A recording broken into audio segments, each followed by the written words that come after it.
Assalamualaikum warahmatullahi wabarakatuh. Alhamdulillahi rabbil alamin. Wabihi nasta'inu ala umurid dunya waddin. Wassalatu wassalam ala ashrafil anbiya wal mursalin. Amma ba'd. Qala Allah ta'ala fil Qur'anil Karim, yarfa'illahu alladhina amanu minkum walladhina utul ilma darajat. Sadaqallahul azim. Alhamdulillah, bapak-bapak, ibu-ibu, jamaah yang dirahmati oleh Allah, pada subuh kali ini Allah Ta'ala panjangkan umur kita dalam iman, dalam Islam. Allah Ta'ala pertemukan kita dengan tahun baru Hijriah 1447 Hijriah. Dados nek ajeng merayakan tahun baru dalam makna mensyukurinya, nah ini adalah momen yang tepat. Tentu mensyukuri dengan mengikuti tuntunan Allah Ta'ala, teladan Rasulullah Sallallahu Alaihi Wasallam. Maka pada tahun baru ini Bapak Ibu sekalian, saya ucapkan marhaban, mabruk, kullu am wa antum bi khair. Semoga setiap tahun jenengan semua, kita semua senantiasa dalam kebaikan. Bapak Ibu sekalian, kenapa judulnya kok motivasi kian menggebu, bukan semangat kian menggebu? Nah, ini karena saya ini orang psikologi. Mari kita tengok sedikit apa bedanya semangat dan motivasi. Kebetulan dua-duanya istilah psikologi. Lalu nanti kita lihat kalau dalam Islam apa dan bagaimana. Semangat secara umum Bapak Ibu itu adalah kondisi emosi yang berubah dan sifatnya temporer, sementara. Makanya kalau bicara semangat itu sifatnya temporer, sementara.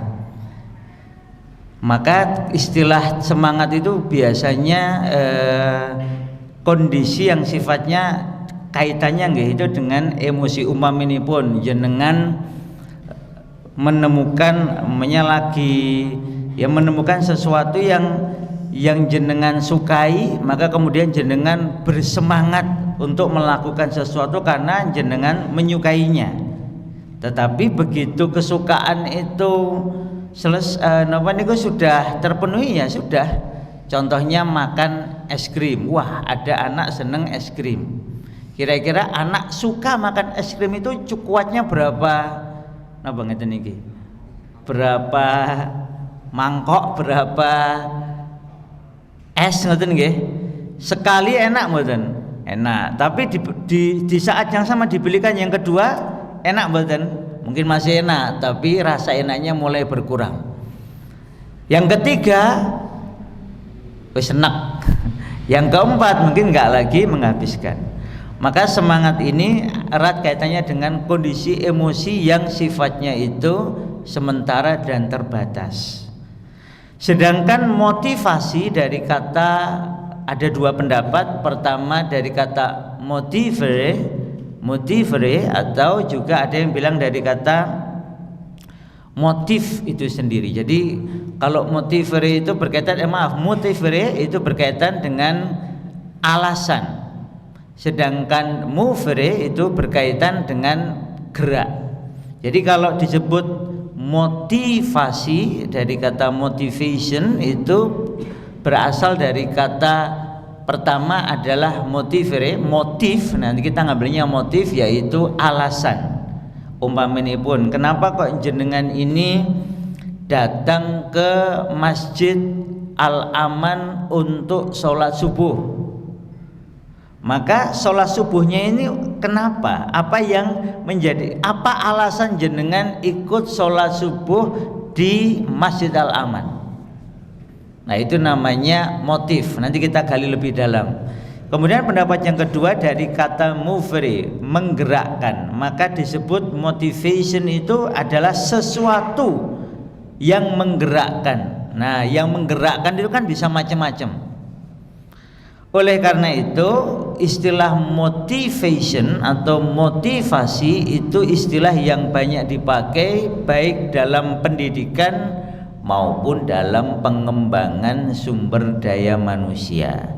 Kalau kita mau mengokohkan masyarakat kita, maka banyak penelitian menunjukkan jangan sekedar membuat orang bersemangat, tetapi harus membuat orang itu punya motivasi. Karena semangat itu sifatnya sementara. Pas tahun baru semangat, begitu tahun barunya hilang, belum tahun barunya hilang, baru sepekan sudah hilang semangatnya, karena memang semangat itu sifatnya sementara, temporer. Beda dengan motivasi.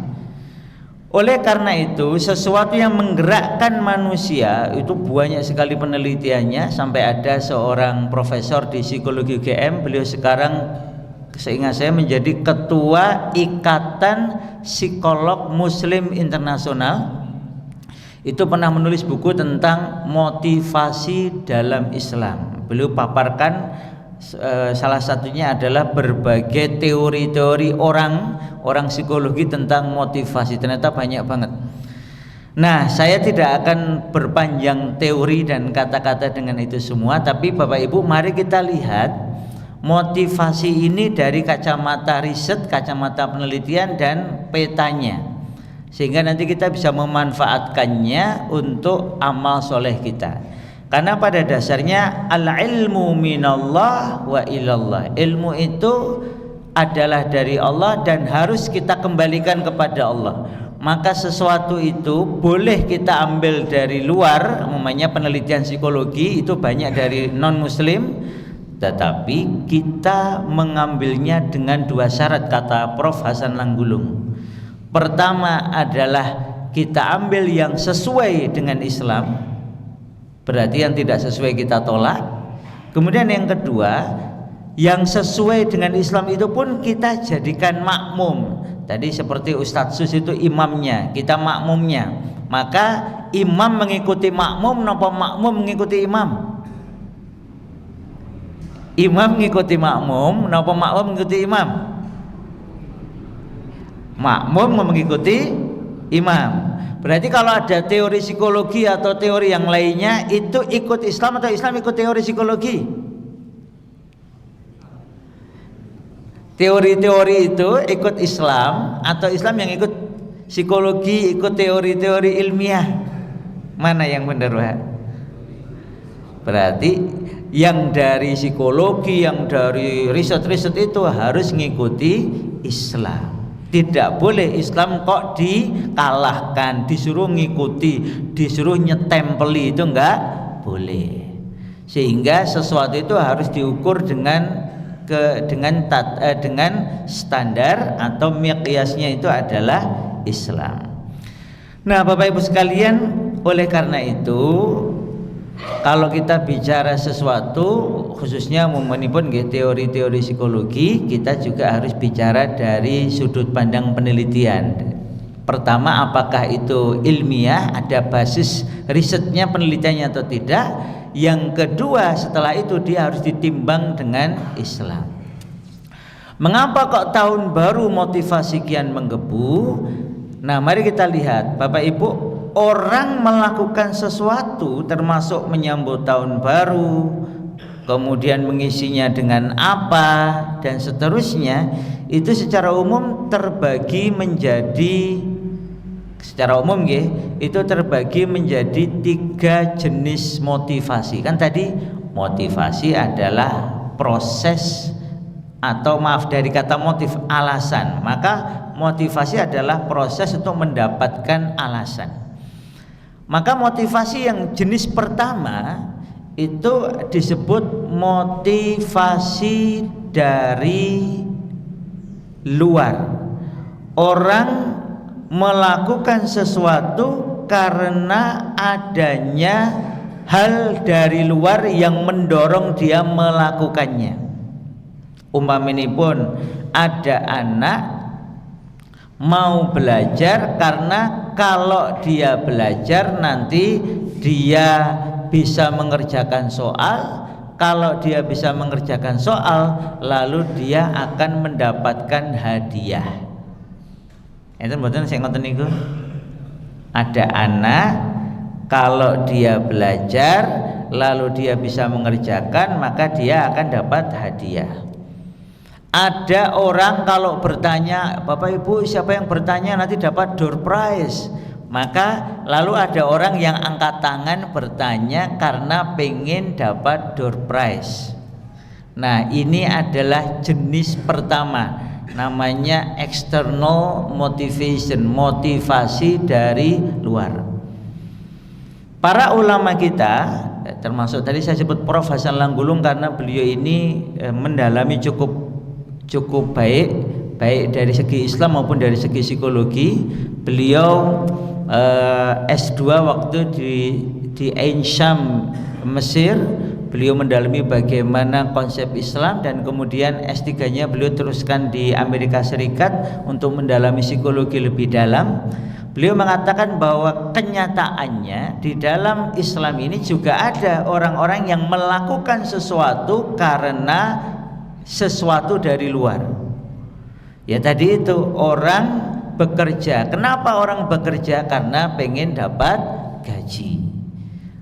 Anak belajar. Kenapa anak belajar? Karena pengen dapat nilai baik. Nilai baik saja itu juga dari luar. Atau karena pengen dapat ijazah. Ijazah itu sesuatu yang dari luar. Maka pertama kita harus lihat, anak atau seseorang yang melakukan sesuatu karena dorongan dari luar itu disebut punya motivasi eksternal. Kemudian yang kedua, jenis yang kedua adalah motivasi orang melakukan sesuatu karena motif, karena alasan yang menggerakkannya itu datang dari dirinya sendiri, datang dari dalam. Umpaminipun ada anak ditawari, "Nak, kamu mau beli apa? Bakso, soto, mie ayam atau yang lainnya?" Terus anak bilang, "Aku senengnya mie ayam." Maka kemudian dia memilih mie ayam. Kenapa dia memilih ayam? Karena seneng mie ayam. Nanti ada anak, ini risetnya, ada riset seorang psikolog perempuan, dia bikin buku judulnya Motivation to Learn, motivasi belajar. Bapak Ibu, adik-adik, itu dia meneliti, Bu Profesor ini meneliti bahwa ternyata anak-anak itu pada dasarnya senang belajar. Jadi kalau anak itu belajar karena senang, itu berarti motivasinya dari dalam. Dia itu nggak perlu hadiah, dia nggak perlu diiming-imingi hadiah. "Ayo nak, kalau kamu nanti bisa ini dapat ini," nggak perlu. Karena pada dasarnya anak itu aslinya senang belajar. Nah, ketika anak senang belajar, melakukannya karena senang, ya senang dengan belajar itu sendiri, bukan karena hadiahnya, maka sebenarnya anak ini punya namanya internal atau intrinsic motivation, motivasi dari dalam. Orang kenapa ke masjid? Ya pokoknya senang ke masjid, bukan karena ada ini ada itu, pokoknya senang ke masjid. Bukan karena, "Nah, nanti ikut ke Al-Aman ya, nanti kalau kamu ikut ke Al-Aman, nanti habis kajian di Al-Aman nanti bapak belikan es krim maunya, atau bapak belikan snack." Nah, karena anak ini mau dibelikan snack lalu dia ke masjid, maka itu dia motivasinya dari luar. Tapi kalau dia memang senang ke masjid, nah itu motivasinya dari dalam. Anak senang belajar itu motivasinya dari dalam. Kenapa kok senang belajar? Ya karena memang belajar itu nyenengke. Nah, ini Bu Profesor ini menemukan bahwa sebenarnya itulah yang aslinya anak-anak itu miliki, seneng sinau, seneng dengan sesuatu yang berkaitan dengan ilmu. Mulai kapan anak-anak ini mulai tidak senang belajar? harus diiming-imingi untuk senang belajar, untuk mau sekolah itu harus diiming-imingi, yaitu ketika mulai akhir SD dan awal SMP. Karena biasanya ibu bapaknya bilang, ayo nak belajar yang sungguh-sungguh biar kamu lulus. Nah, kata biar kamu lulus itu akhirnya anak tidak lagi belajar karena seneng belajarnya, tetapi biar lulus, nanti biar nilaimu bagus, biar nilainya bagus, nanti biar bisa masuk SMP favorit, agar bisa masuk SMP favorit. Semuanya dari luar, nilai bagus dari luar, dapat ijazah dari luar, biar diterima di SMP favorit dari luar. Sehingga tanpa disadari oleh orang tua dan guru, kata-kata seperti ini menjadikan anak tidak lagi melakukan belajar karena senang belajar, tetapi agar dapat hadiah dari luar, bisa berupa hadiah fisik maupun hadiah non fisik. Apa enggak boleh? Nah, nanti kita lihat dalam kacamata Islam.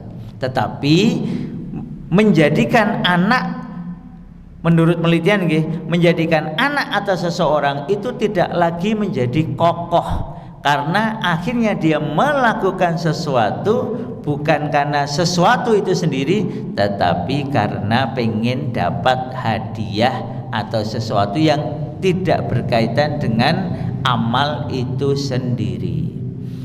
Itu jenis yang kedua. Kemudian Bapak Ibu mulai ditemukan, nah ini sangat dekat dengan Islam, mulai ditemukan jenis motivasi yang ketiga. Nah, inilah mengapa saya ingin mengajak Bapak Ibu, Mas-mas, Mbak-mbak, adik-adik menjadikan tahun baru ini makin menggebu motivasi kita. Yaitu maksudnya terutama jenis yang ketiga ini. Yaitu yang ketiga ini jenisnya adalah disebut sebagai moral imperative, ada yang juga menyebutnya moral values, yaitu motivasi yang berasal dari perintah nilai, berasal dari nilai-nilai yang diyakini. Kenapa kok kita ini perlu ke masjid? Bukan karena tadi itu anak-anak, bukan karena diiming-imingi dapat hadiah, dapat es krim, dapat ini, dapat itu.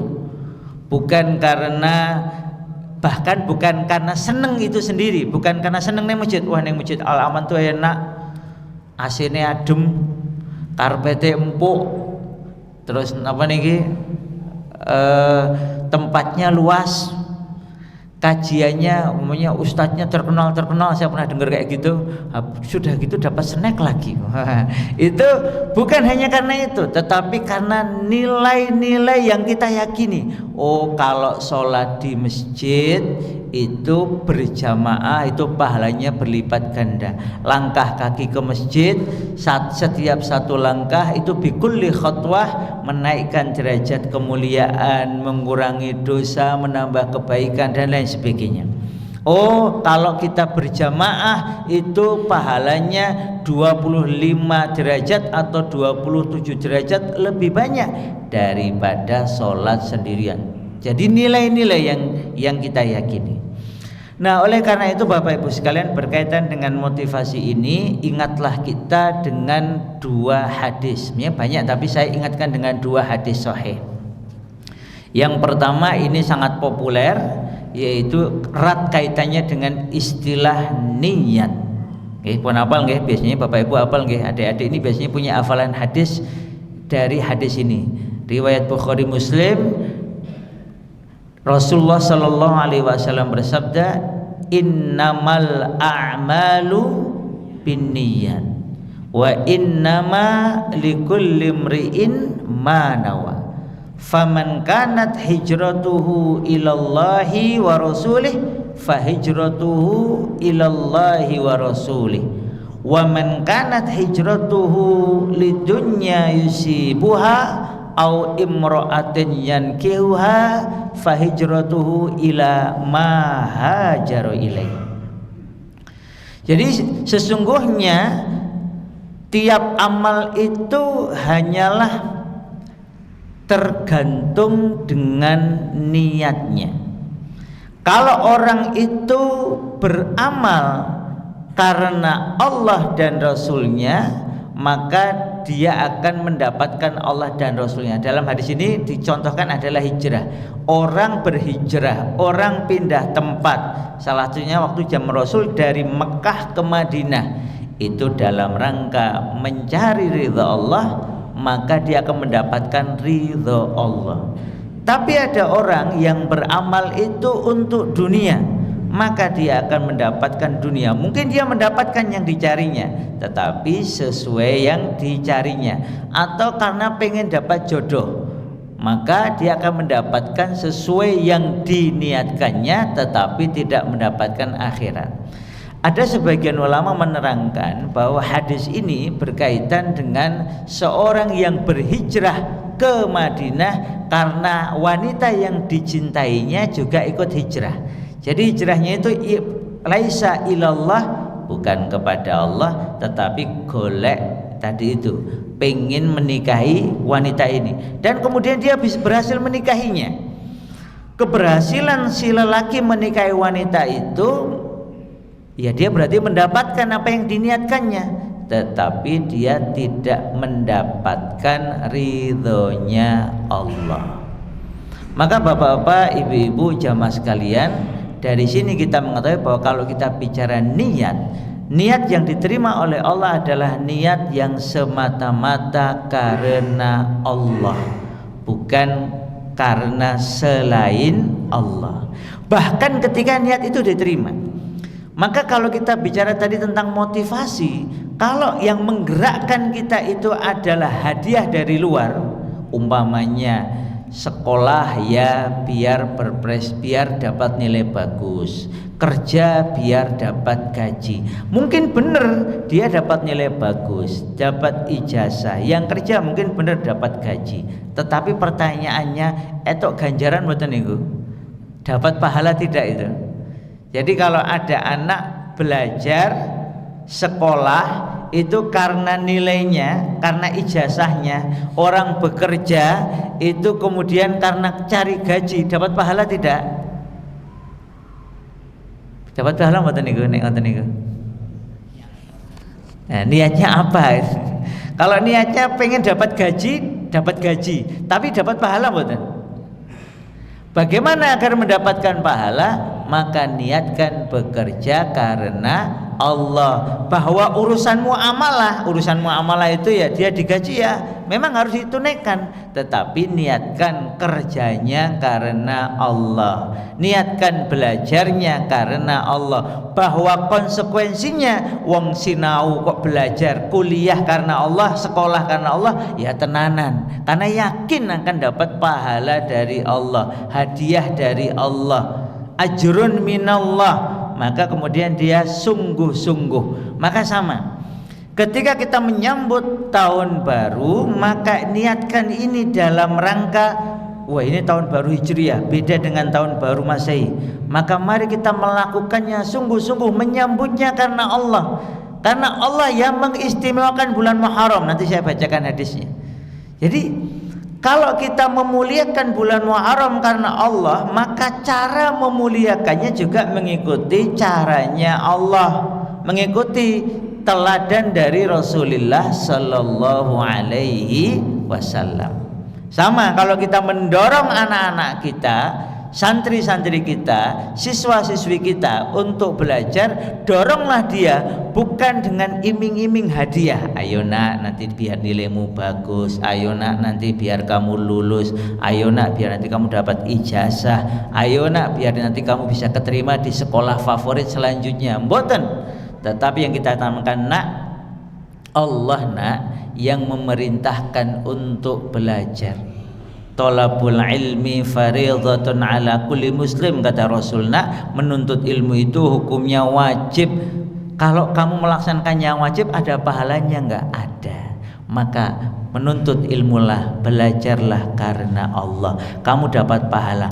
Bahwa nanti karena kamu sungguh-sungguh belajar, lalu kamu bisa mengerjakan soal, lalu nilaimu bagus, lalu kamu dapat ijazah, itu bonus.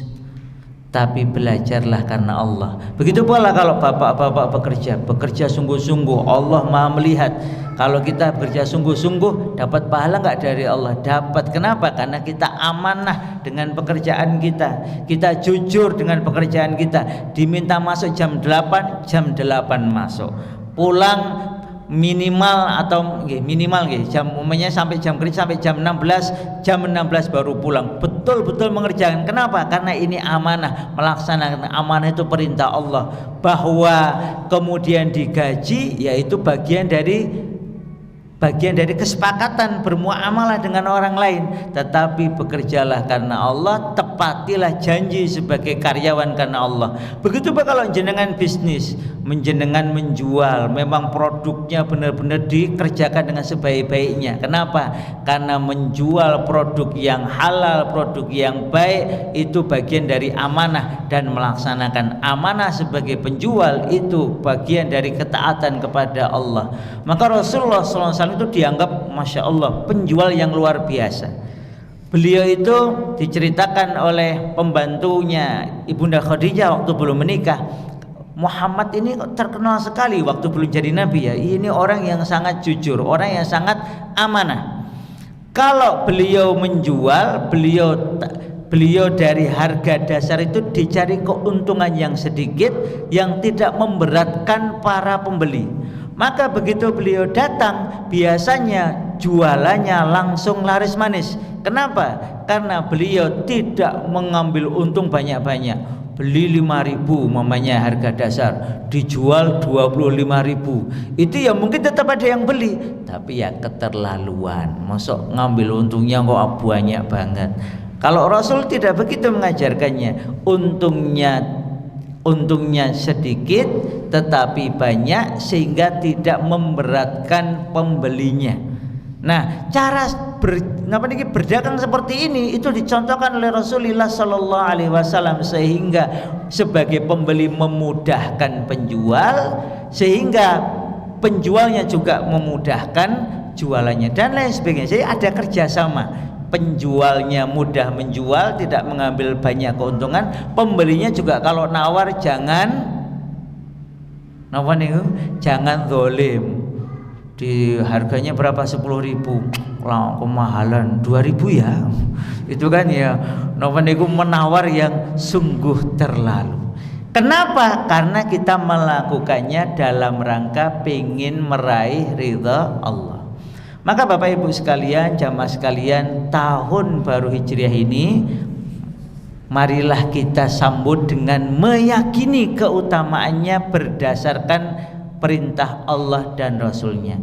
Allah telah memberikan keutamaan bulan-bulan haram yang 4, dan satu diantaranya adalah bulan Muharram yang baru saja kita masuki. Ini pas tanggal setunggal gini nggih. Tadi malam nggak ada yang aneh-aneh tadi, nggak usah tumut nyari teletong bukan tumut toh. Ada yang ya Allah, saya ingat teman saya cerita, mohon maaf ya, kita ini kan tidak diperbolehkan menghambakan diri kepada sesama makhluk, apalagi sapi atau lembu atau kerbau. Itu ada negara Bapak Ibu, bukan di Indonesia. Itu ada negara itu di bandara itu jualan teletong sapi, dianggap sebagai sesuatu yang mujarab. Nah, saya dulu itu ingat sekali di suatu kota di Indonesia itu malam 1 Muharram, malam 1 Syuro ya, itu malah ada orang-orang yang menganggap mulia teletong sapi, malah rebutan. Itu di depan mata saya ngelihat sendiri orang rebutan teletong sapi. Ya Allah, itu kerasukan jin mana itu. Kenapa? Karena kita ini diantara makhluk-makhluk yang lainnya itu kita dimuliakan oleh Allah Ta'ala. Sampai-sampai ketika malaikat protes, Allah Ta'ala berfirman, qala inni a'lamu ma la ta'lamun. Dan kemudian ayahanda kita semua Nabi Adam alaihissalam diberitahu wa 'allama Adamal asma'a kullaha, nama semuanya yang malaikat tidak bisa menyebut. Nabi Adam alaihissalam mewakili para manusia itu bisa menyebutkan nama-nama benda. Maka salah satu pendapat para ulama, kemuliaan manusia itu ternyata dengan ilmu. Maka ketika Bapak Ibu ngaji, membaca kitab, membaca buku dalam rangka menambah ilmu, itu adalah bagian dari kemuliaan. Terakhir, sebelum kita sambut sarapan pagi ini, alhamdulillah, makan bersama itu juga bagian dari sunnah Nabi nggih. Karena kasratul aidi fit ta'am barokah, memperbanyak tangan dalam jamuan makan itu adalah barokah. Rasulullah Shallallahu Alaihi Wasallam bersabda, Bapak Ibu sekalian, ini hadis riwayat Imam Muslim dari sahabat Abu Hurairah radhiyallahu anhu. Wa afdalu siyam ba'da syahri Ramadan syahrullahil ladzi tad'unahu al-Muharram. Seutama-utama puasa setelah puasa di bulan Ramadan adalah puasa pada hari yang kalian memanggilnya sebagai bulan Muharram. Maka kata muallif kitab Lataiful Ma'arif itu disebutkan di dalamnya ada 2 bab. Yang pertama adalah keutamaan puasa di bulan bulan Muharram dan keutamaan untuk menegakkan sholat malam. Jadi ada keutamaan secara umum, nantinya kalau jenengan mampu memperbanyak puasa sunnah di hari-hari pertama bulan Muharram, atau ada yang ulama berpendapat pada sebagian besarnya atau selama bulan Muharram tersebut, terutama tanggal 10 Muharram. Jangan mulai hitung kemauan tanggal 10 Muharramnya kapan, karena nanti ada pendapat bisa ditambah dengan tanggal 9 dan tanggal 11. Bahkan sebenarnya hari-hari pertama, bahkan seluruh bulan Muharram itu kalau jenengan mampu memperbanyak puasa sunnah. Ini nanti selain memperbanyak puasa sunnah di bulan Sya'ban karena untuk persiapan Ramadan. Kemudian yang kedua, amalan yang dianjurkan selain memperbanyak puasa sunnah di bulan Muharram, khususnya tanggal 10 Muharram. Berarti ini tanggal 10 Muharram hari nopo Pak Bu? Kalau sekarang ini tanggal setunggal, berarti 10 Muharramnya tanggal pinten? Tanggal 10. Kalau bertepatan dengan Masehinya tanggal pinten niku? Nanti silakan dicek nggih. Makanya ini ada upaya dari Muhammadiyah untuk menyatukan kalender Hijriyah global agar kita tuh itu petangannya gampil, hitungannya gampang dan memudahkan.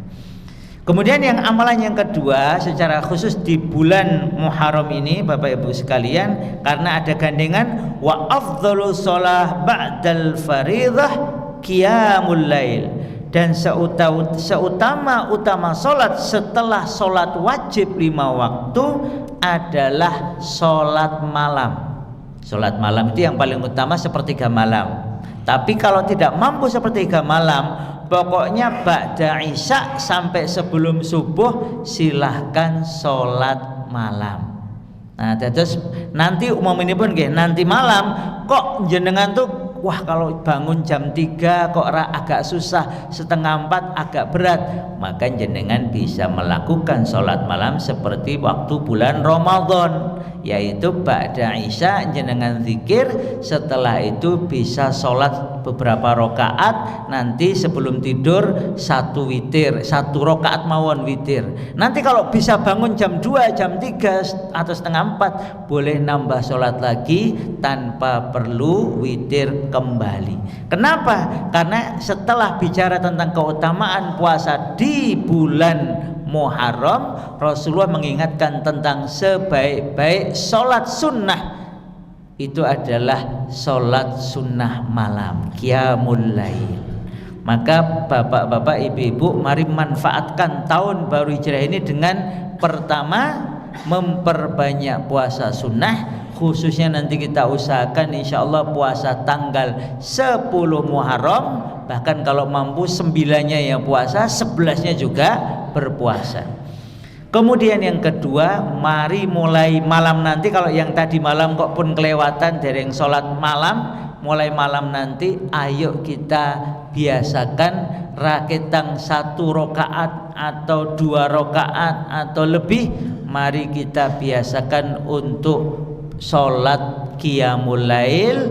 Kalau keberatan, terlalu berat sepertiga malam, bisa kita lakukan ba'da sholat isya. Nah, ini kita niatkan untuk meraih ridha Allah, bukan karena orang lain, bukan karena hadiah dari dunia ini, bukan karena aku senang sholat, bukan, tapi karena Allah senang kita melakukan apa yang diperintahkannya.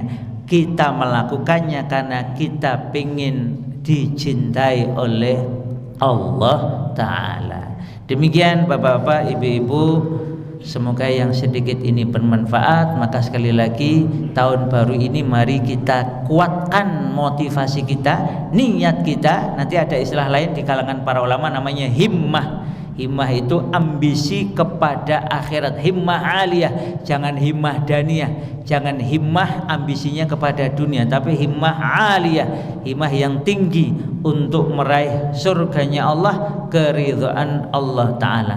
Maka bismillah, mari kita sambut bulan Muharram ini, tahun baru ini, dengan motivasi untuk meraih ridha Allah Ta'ala, dengan melaksanakan apa-apa yang Allah Ta'ala perintahkan dan meninggalkan apa-apa yang Allah larang. Nanti ingat, tengok kanan kirinya, sapa sebagai sama saudara, musafahah, berjabat tangan, berikan senyuman yang terbaik. Semoga senyuman itu bernilai sedekah, semoga musafahah, jabat tangannya itu saling menggugurkan dosa. Dan kalau bapak ibu punya kesempatan infak, sedekah, terutama wakaf, manfaatkan sebaik-baiknya agar di tahun baru ini insya Allah kita mendapatkan amal-amal terbaik yang Allah Ta'ala cintai. Aqulu qouli hadza wa astaghfirullah li wa lakum, innallaha ghafurur rahim. Kita tutup dengan doa penutup majelis. Subhanakallahumma wa bihamdika asyhadu an la ilaha illa anta astaghfiruka wa atubu ilaik. Wabillahi taufiq wal hidayah. Wassalamu alaikum warahmatullahi wabarakatuh.